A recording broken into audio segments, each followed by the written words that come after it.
You can't just get it by going through and doing a bunch of them. Well, maybe you can.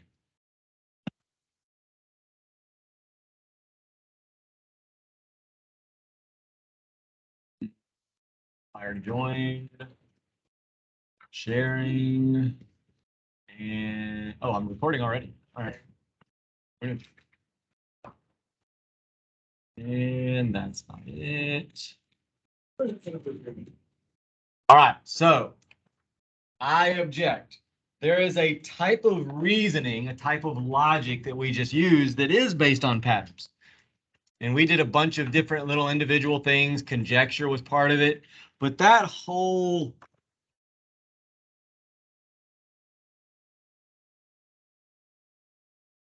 concept, I guess I would say, I don't know why I just wrote that, is called inductive reasoning. There's no proof. Can't prove anything. It might still be right, like whatever conclusion you make might still be right, but there's no proof behind it. There's no rules that say that is absolutely positively true. Yes, you do. And I'm not writing down everything I just said about it, but hopefully you remember. There's no proof.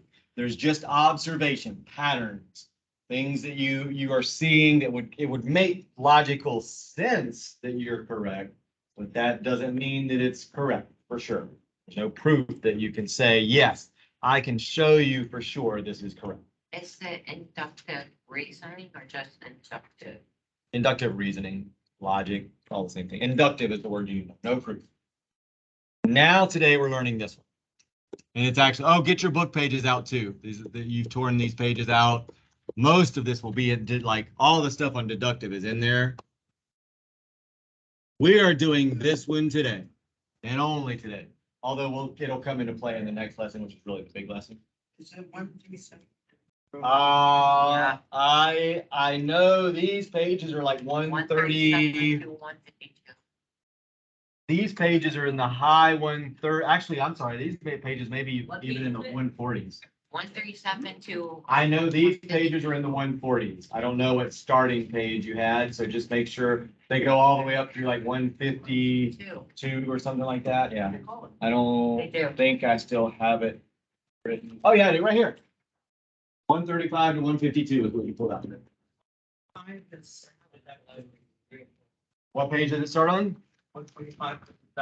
135? Oh, 145. Oh, 145. So 145 is the page you want to turn to. And I'll put that up in a second, but for now, you can write it down from here if you want. Yeah. So deductive reasoning, that is based on proof. You can prove based on some math law, math rule, math laws and rules are normally called like theorems or postulates. That's basically what a rule in math is called. So there is something that can prove whatever your conclusion is. Has to be true. And we're eventually going to get into how to prove that, which is the toughest thing you'll probably do all year long. This is the beginning of that, though, this lesson.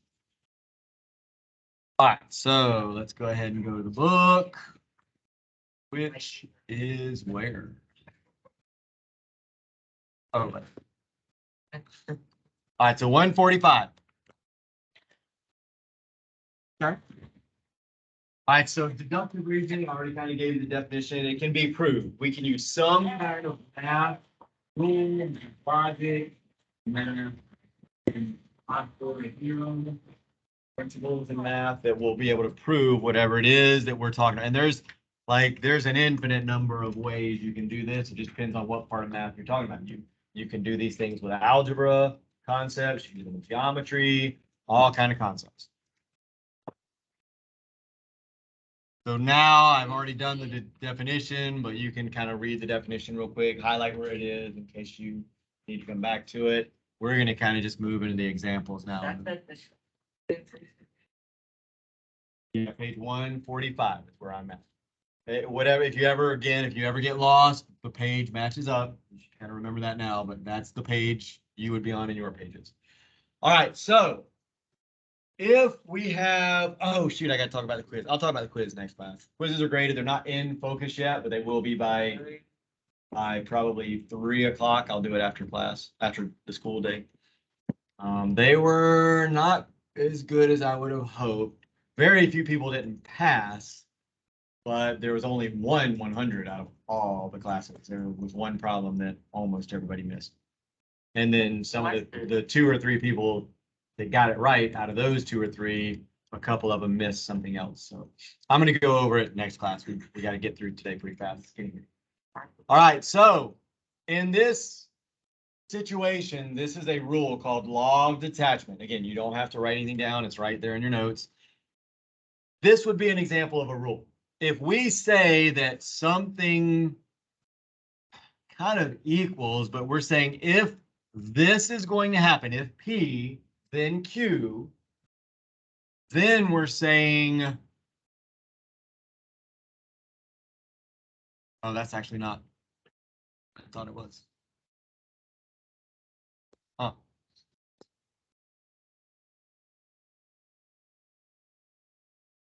All right. So this is actually a different thing than I thought it was. So this is just saying, kind of like we've already done, if this first thing is true, like if you're telling me if this happens, then this is going to happen, then we can draw a conclusion. This is a rule.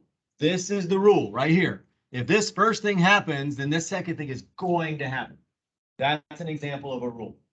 So therefore, down here, if they give you a statement, so you need to understand what given means.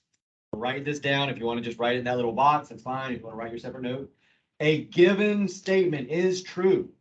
If it says given, you don't question it. It is true, even if it's wrong, even if you think it's wrong. Really, they shouldn't be given you It's something. true. It's true. That is always a true statement. That is what is true. If a car is out of gas, then it will not start. Don't say, oh, but wait a minute, what if it's an electric car? What? No, that's the statement. They're telling you that this is a true statement. Do not question that statement. That's what given means. It is true.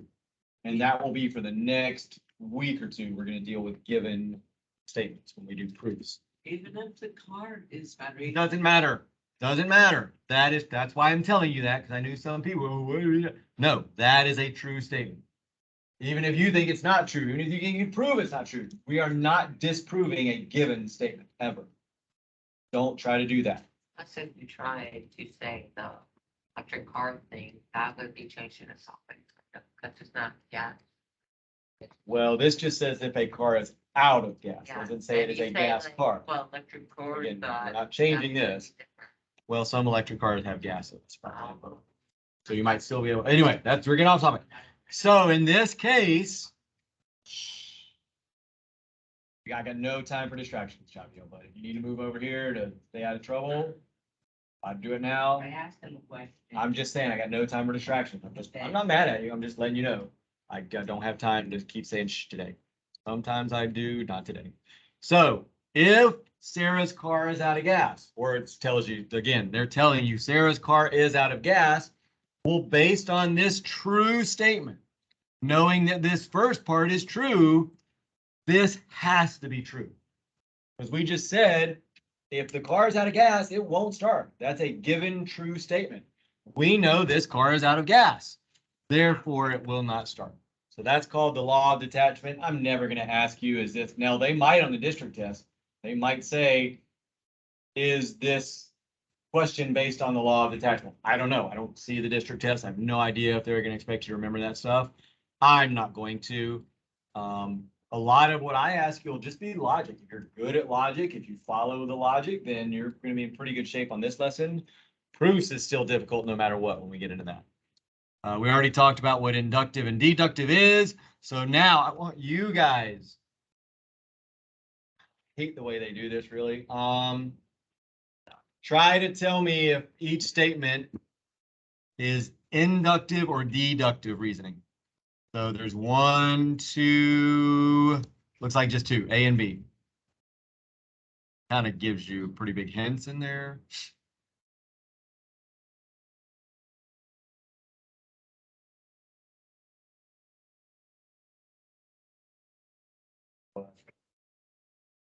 You not hear when we talk? Because we've used them quite a bit. Probably wasn't. We've been using, yeah, but we've been using them for many, many days. So not sure what he was doing the other days.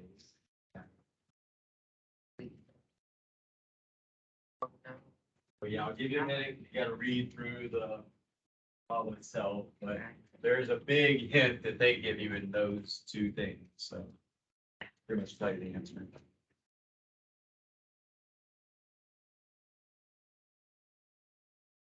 Right, so these, the pages are there. These are the ones you need to tear out, 135 through 152.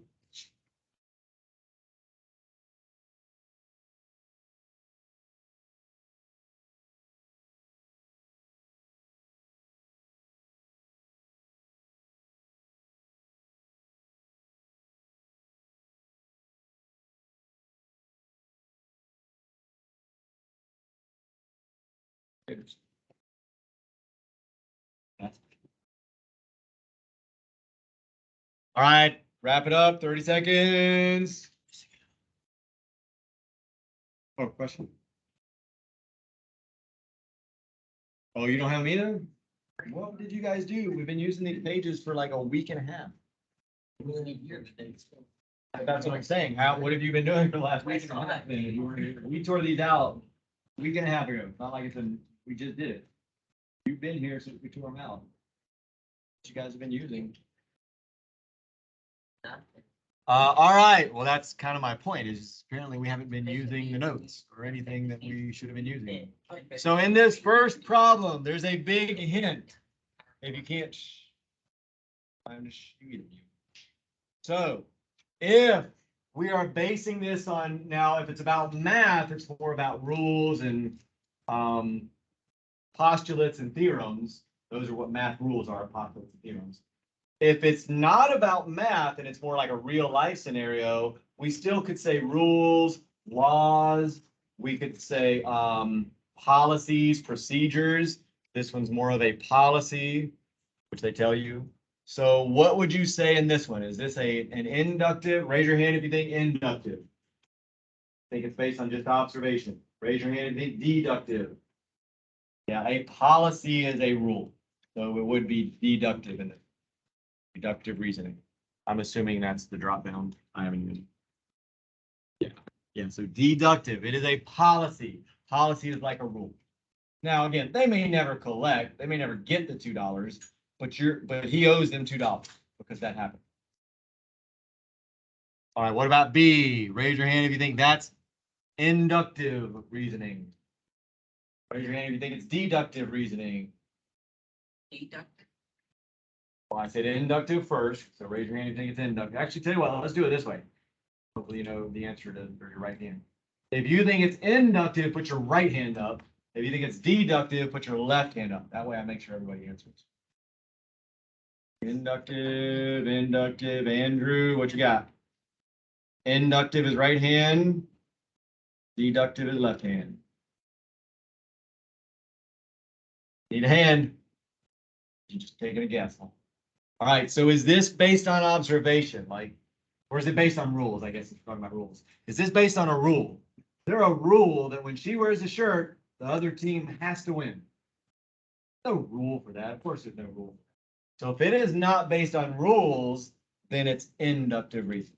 There's no law, no rule, no policy that says that has to happen. Like what? Like they wouldn't like. That.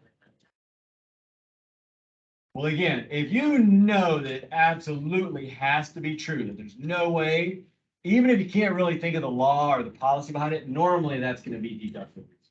Now, if you're like, well, there could be a situation when that's not going to be the case, like obviously her team could lose.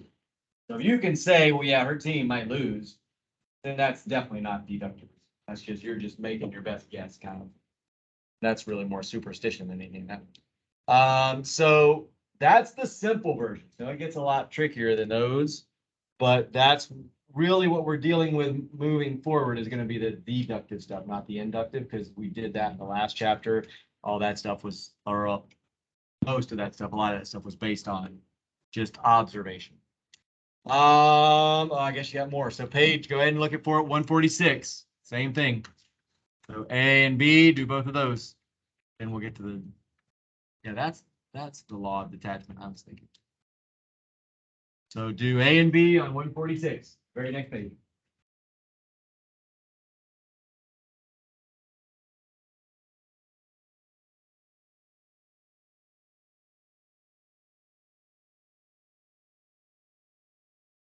If you can ask me a question about it, but I want you to think about it.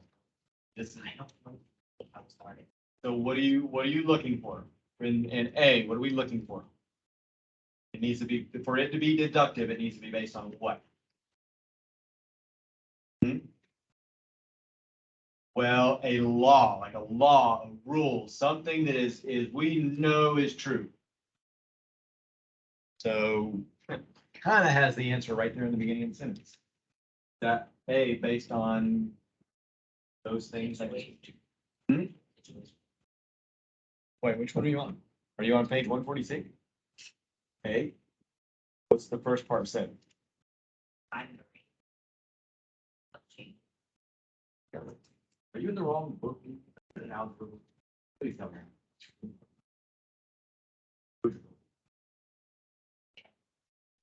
That might be the problem. So you don't have the pages either, is what you tell me. So go over there, grab a book. At some point, I'm gonna make you guys start copying this down. And we've already done it, but we tore pages out, so no way you didn't tear pages out, because we used them for a week and a half. At some point, you lost. Without the book pages. Well, that's what I said, make you, at some point, I happen to have quite a few books over there right now. Where? So, and we're almost done with these pages. If we were in the beginning of it, I wouldn't. So page 135 to 152, we're on page 146. Good to do all of that. All right, so is this problem A? Is it based on some kind of a rule, some kind of a like theorem that we know is true? Like gravity, for example, is a rule. Gravity is there. We know gravity exists. Not exactly what this is, but it's kind of the same thing. So what is this based on? Nature. Because why? Like it literally says the word. And yeah, it's based on a law. Like it literally has the word law in there, saying that it's based on a law. So if it's based, now that's not like a law, like breaking the law, like stealing kind of law. That's like a law of physics is what that's a law of, not really math, but physics. So yeah, if it's based on that law, then it has to be deductive. That is a proven law. We know that that is a true thing. If you're not sure what it is, don't worry about it. They tell you it's a law right there. Though. If you ever see that word law in there, or rule, or theorem, or postulate, if it says it's based on one of those, then it's deductive reasoning. All right, what about B, Miss Jackson? Okay, again, kind of a hint. She notices, doesn't say anything about a rule. She just notices something or observes any of those kind of words, probably leading me to believe that it's not really a rule.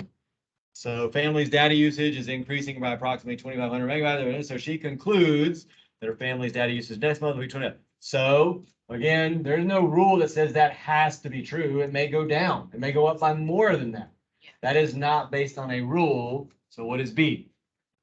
It's a. Inductive, right? So again, some of them, I'll probably give you one or two easy ones, but it's going to get trickier for sure. Mostly when we get to writing proofs is when it really gets tricky. So we already did this law of detachment thing. It just means if the if part is true, so given means this is true. In order to go on a field trip, you have to turn a permission slip in, no exceptions. If this part is true, then you can, I'm sorry. Well, actually, which part is the if? That's a good question. Doesn't say if or then in there. It's a student. It's a student. Chaz, I'm gonna call him next, Chaz. So be reading it What are we looking while for? Lucas is thinking about it. What are I said, which part of this is the if? Is the if first or is it maybe even second? But if, like, I, Like it's a if then statement, but they didn't give you the Oh. if and they didn't give you the then, which they won't always. And it's not always the first thing is if.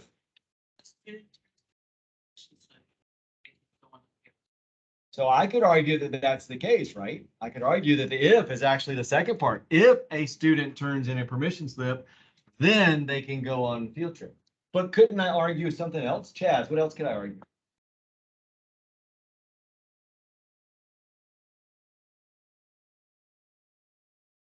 Yeah, well, we would kind of make it past tense. We could say, if a student went on the field trip, then they must have turned in the permission slip.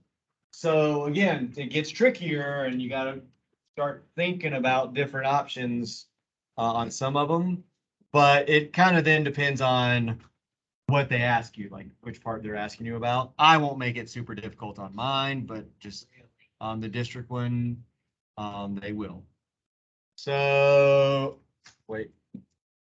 Oh, yeah, so this is, so try to do step, or I guess, does it say step one in your page? yes, So try to do wherever the first blank you have to fill for this problem, where it says, because a student must turn in a permission slip to go on the field trip.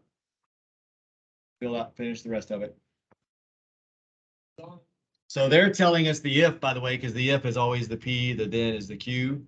So if a student turns in a permission slip, then the student can go on the field trip. So they tell us later what the, I'm assuming that's them telling us, not us.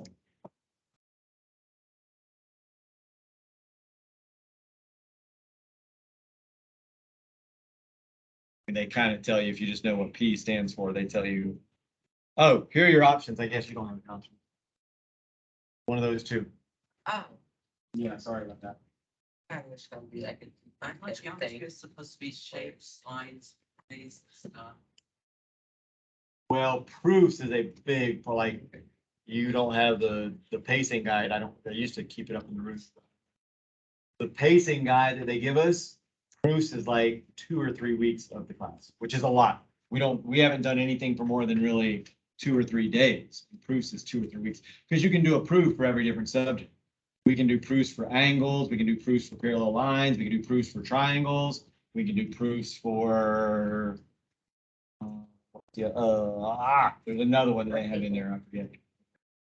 But they're like, there's almost an infinite number of proofs. Anything that exists in math, you can prove that it exists, otherwise it wouldn't be considered true. That's how they know it's true, is they can prove it's true. Like Pythagorean theorem, you can prove that it's true by going through, and I don't just mean by plugging in numbers, I mean by actually proving using variables that a squared plus b squared has to equal c squared. There's proofs for all. Like if you just look up YouTube and type in proofs, millions of different kind of proofs. Yeah. And you. All right, what's the answer? Actually, let's do the same thing. Raise your right hand if you think it's hypothesis, your left hand if you think it's conclusion. Kind of split on that one. We got some right and some lefts on that. So let's talk about it. They really tell you, I mean, I'll give you the short version. The hypothesis is always P. Q is always the conclusion. So they've kind of given you the answer down there. But the if would be if they turn in a permission slip. So that would be the if part of it. Again, if is always the P statement. That's the hypothesis. So just remember that if you aren't remembering it from last class. The P is always the if statement. It's the hypothesis. The part that follows the if is relevant. The conclusion is always the Q. That's why they write it this way. They write the P first because it's if this happens, then this happens. Just keep those straight. Not so much that I'll quiz you probably on something like that, but you're going to see a lot of this kind of stuff here. That's going to be, I would guess, all over the district test when you get to the reasoning section. And you need to understand that P is the if part, the Q is the then part. All right, I think there's another one. So it's conclusions. Study tips. Oh, the study tips are really good, by the way. If I was looking, I haven't really used it a whole lot, but I've just been telling you the important stuff. But when you go back through, I would make sure to use the book pages when I'm doing problems. Because a lot of times what you need to know to do the problems is right here in these study tips. I think there was another one. Yeah, there. Oh, we already talked about that. All given information is true. There's no questioning given information. So the study tips are great notes, like to highlight. Or I mean, not that you need to highlight them. They're kind of already highlighted, I think, in the pages, right? Yeah, they're right on the side. So I would make sure, even if you're not going back and using all the other stuff that we go through, the definitions, and everything, those study tips are great for doing the IXL problems or other stuff that we do. The example problems, the IXL problems. Oh man, I got to go over this one. No. Yeah, I do. No. So there was a problem on the quiz. And I'm going to go over this more on Tuesday, Javier. I'll do this more Tuesday. Stop talking. Literally not. Apparently we don't get this. So I'm going to tell you this right now because it happened a lot on the quiz. A square is a rectangle. You serious? It is a rectangle. Now it's a very specific kind of rectangle. It's a rectangle where all the sides are the same length, but it's a rectangle. A rectangle means you have four sides with four 90-degree angles. They don't have to be the same length, but if they are, it's still a rectangle. And I just would make it a square if they're all the same length. So a lot of people said false to that one question. No And wonder. they said because it could be a square. Well, square is still a rectangle. That's not acceptable.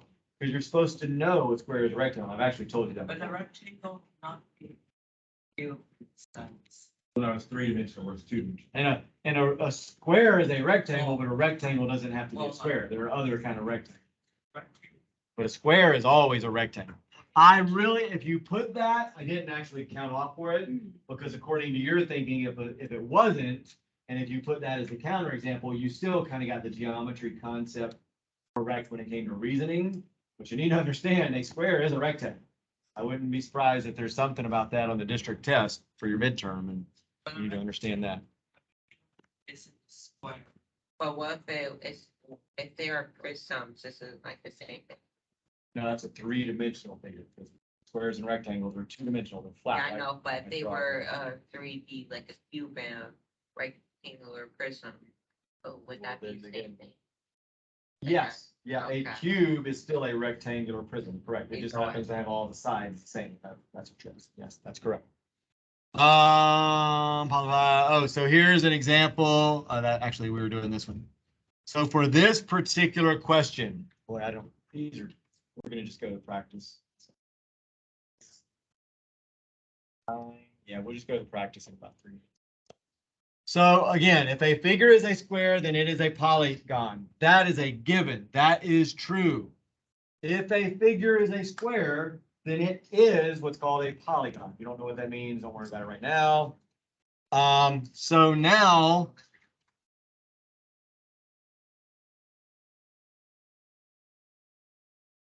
You say Mr. Gill? Yeah, I did. You said Mr. Gill. Yeah. Didn't sound like your voice. So a figure is a blank, it is a blank. So what would the I mean, it's same. I don't even know why. I know, I don't even understand, like. The point behind this is kind of what we were just saying. If the figure is a square, then it is a polygon. But if I tell you that the figure is a polygon, does that make it a square? Is that true? No, it can be a No, triangle. it could be any other sided figure that's closed besides a square. Could be a rectangle. Could still have four sides, but not be a square. I don't like these at all. I mean, mine will be, again, we're not going to have a bunch of these questions. There's going to be one or two. It's the next stuff that we get into that's going to be the big section of the quiz. So when we get to writing proofs. Yeah, let's just go. I think the next page is maybe not. So again, it's the same thing. If it's an if-then statement, the only thing that applies is if the points are non-collinear, then they determine a plane. We can't say the opposite. is true necessarily. We can't say, oh, well, if 3 points determine a plane, or if 3 points are on the same plane, then they must be non-collinear. We can't say the opposite thing is true. That's the only point that they're really making in all of these. Because 3 points could be on a plane. Oh, I put all my stuff up. They could be on a plane, but they could be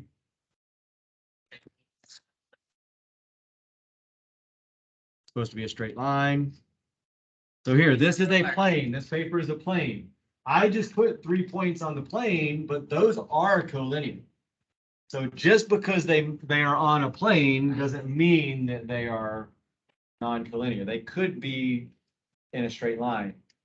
So just because this is true doesn't mean that's true. It's the other way around. Only because this is true, that's true.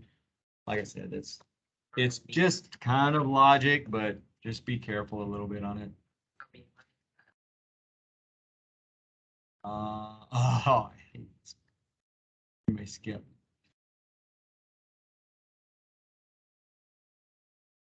Two conclusions reached using invalid reasoning are still invalid. Ooh, we're gonna skip this. I want to get to practice. We'll maybe throw that in real quick. All right, so go to your practice page. Doing a lot of the same stuff you just did. Is it inductive? Is it deductive? Should not take a super long time. You only have 10 minutes, but that's why we kind of did this lesson today, because we had a short class. Figured we could still get it done, and you're only gonna have a couple of questions on it on my next quiz. Well, nothing there. Again, the next, no, you need to practice this stuff again. What? Not today, but like before the quiz. It's been a while. So you're gonna want to maybe go back and do some IXLs on these IXLs. You should still have them there. I know, and we never quizzed on it. We never, remember I pushed the quiz back because I didn't want to put it all on one quiz. There's too much stuff. So last week we skipped it and you only did the conditional Well, conjecture and all so- that. So we're gonna have this on Thursday. That's your quiz on Thursday. None of the stuff we're doing will be on that right now. None of this. This is all that's on there on Thursday. So if you don't still have the picture with those IXLs, and you're gonna want to take a picture again, yeah. But I go ahead and start practicing it because there's not gonna really be practice time on Thursday. I might do a real quick review and just remind you of some stuff, but there's no review. There's no practice time for that on Thursday. Well, I shouldn't say there's no practice time. I'll probably give you like 30 minutes. Like, it's 30. But we'll do a little bit of lesson on this new stuff, and then we'll do a little bit of practice, and then you'll do the quiz. I think that quiz will probably take about 40 minutes, because there's gonna be more math on that. Maybe not, 35. All right, so go ahead, work on these problems.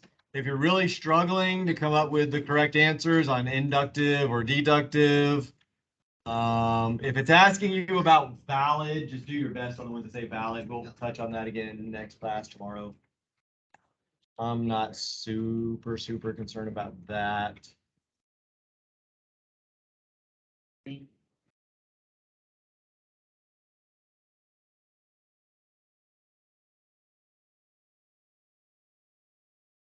You should be able to tell if it makes, does it make, it makes life. Does it make sense? Makes sense.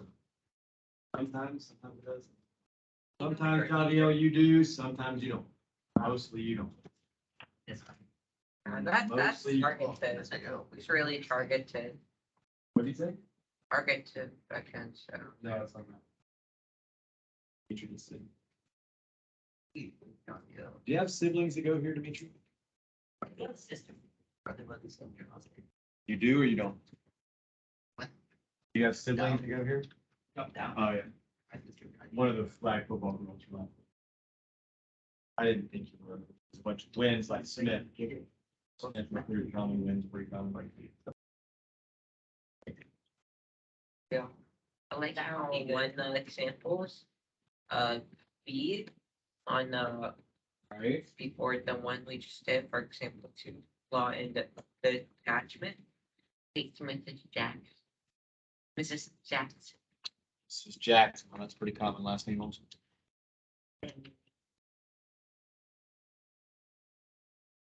Determine whether it is valid based on given information. I don't think there's any IXLs for this lesson either. That's why I say this is pretty much all you get, what you're getting today, and I am recording it. Oh, I guess I can stop recording now. We're not really doing anything else new. Screen view, I thought. Flag football quarterback drew that.